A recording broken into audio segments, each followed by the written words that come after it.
Yo, what's good, guys? It's Austin here. In today's story time, I'm telling a story that takes place years ago.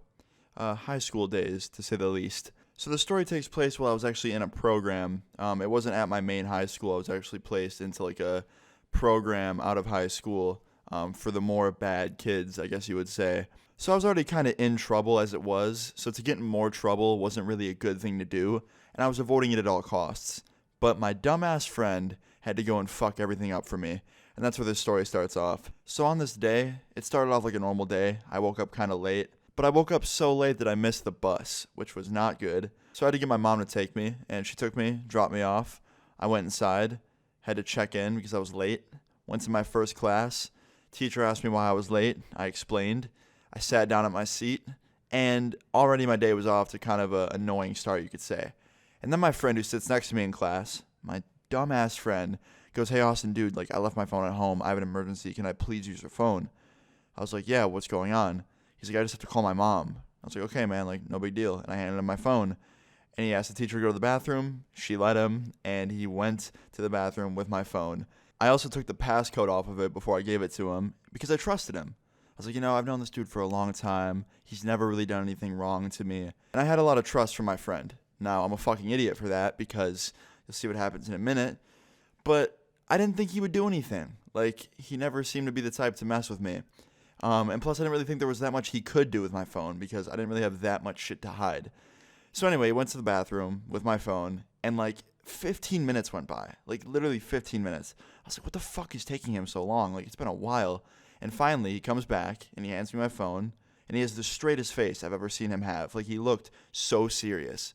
And that's when I was like, okay, he wasn't fucking with me. Like, he actually had an emergency. Like, I'm not even going to ask him about it. I'm just going to respect his privacy. And I'm going to go back to trying to focus. So I'm sitting there for once in my life trying to focus on what the teacher is saying. And all of a sudden, I start hearing fucking moaning coming from the classroom. Like, moaning. And my phone's vibrating. Now I'm thinking somebody happens to be calling me the same time someone else in the class happened to be playing porn. Right? That's what I was thinking. But then it clicked in my head, holy shit, that sound is really close. Oh wait, that sound is coming from my pocket. And not even 1 second later, the whole entire fucking class starts laughing at me, and my teacher gives me a death stare. And I hit the sleep button on my phone so fast to shut it off, but it was already too late. And I looked over at my friend, and he was holding his phone, calling my phone. And the entire fucking class was laughing at me. The teacher was giving me a mean-ass look. And before I could even say anything, the teacher just goes, "Austin, go to the main office." I'm like, fuck. In my head, I said that. I didn't actually say that out loud. But I was like, okay. And I got up, and I walked over to the door, turned around. Everyone was staring at me, laughing still. Left the classroom, went down to the main office. And before I could even sit down in the main office and wait to be called in by, like, the principal or administrator or whatever the fuck, she was already standing there waiting for me, which means my teacher immediately called down and said that I was going there and why. So I meet her in the office. She tells me to come into her office, and I do. And I sit down, and she goes, "Austin, what happened?" I go, "Look, I sat down, started my day off like normal. My friend asked me to borrow my phone. He went in the bathroom and changed the ringtone and then took it off silent and called me in class to mess with me and prank me." And she just gives me a smirk and goes, "Austin, come on, you really think I'm going to believe that? I wasn't born yesterday."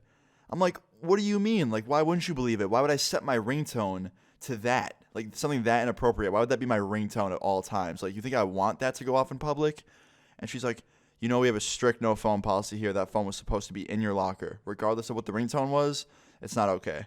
I'm like, but it was on silent. He just took it off silent. She's like, doesn't matter. You're not supposed to have your phone on you. I'm like, really? And she's like, yeah. I'm like, all right, well, do what you got to do. And I'm thinking she's about to say, like, 2 days of, like, detention after school or just something like that. But you know what she says? She goes, "You're suspended for the rest of the day. We're sending you home, and then tomorrow you have a day of ISS, which means in-school suspension. So I'd have to sit in a room the whole day the next day." And I was like, wait, what? You're suspending me for this? She's like, yeah, we have a strict no phone policy, and you were a distraction to the class. I was like, are you kidding me? Like, you know how many people every day that you see are just on their phones in class not paying attention? She's like, yeah, well, yours caused a big distraction. I was like, yeah, but it wasn't my fault. And she just didn't say anything. She probably just didn't believe me. So after this, she basically tells me that, like, that's the deal. I have to be out of school for the rest of the day, and then the next day I have ISS, and that security's going to guide me to the front doors where the phone is, and I'm going to call my mom to get a ride home. And that's what I had to do. And right as security comes in to guide me out, the principal goes, "All right, Austin, have a good rest of your day." I go, "Yeah, you too." And right as I go to turn around to get guided out by security, I start hearing loud fucking moans coming from my back pocket. And I grab my phone and silence it so quick. And I turn around, and she's just staring at me, shaking her head. I'm like, "It's not my fault." She goes, "Get out of here." And I just turn around and walk out. And the security guard was giving me the dirtiest look. And yeah, I had to go to the main office, call my mom, and go, "Hey, Mom, you're going to have to come pick me up." She's like, "Why?" "I just dropped you off." I was like, "Yeah, I got suspended." She's like, "What the fuck did you do?" I was like, "It wasn't my fault. I'll explain it when you get here. Like, I'm telling you it wasn't my fault. It was over a cell phone." She's like, "Why were you on your phone?" I'm like, "I wasn't on my phone. Like, someone messed with me and pulled a prank, and I got blamed." And she came in, tried to negotiate with the principal. Didn't work. I still got suspended for the rest of that day. And the next day I had to just sit in a room and pretty much do nothing. But yeah, guys, that's pretty much the story of how I got suspended over porn playing on my phone. Not by choice, but because my dumbass friends set it as my ringtone and turned my volume all the way up. Yeah, fucking embarrassing. Like, so embarrassing. But yeah, guys, that's pretty much the end of the story time. I hope you found it funny. Leave a like on the video if you guys enjoyed the story time. Leave your guys' stories in the comments down below. Subscribe if you're new, and I'll see you guys all later. Peace.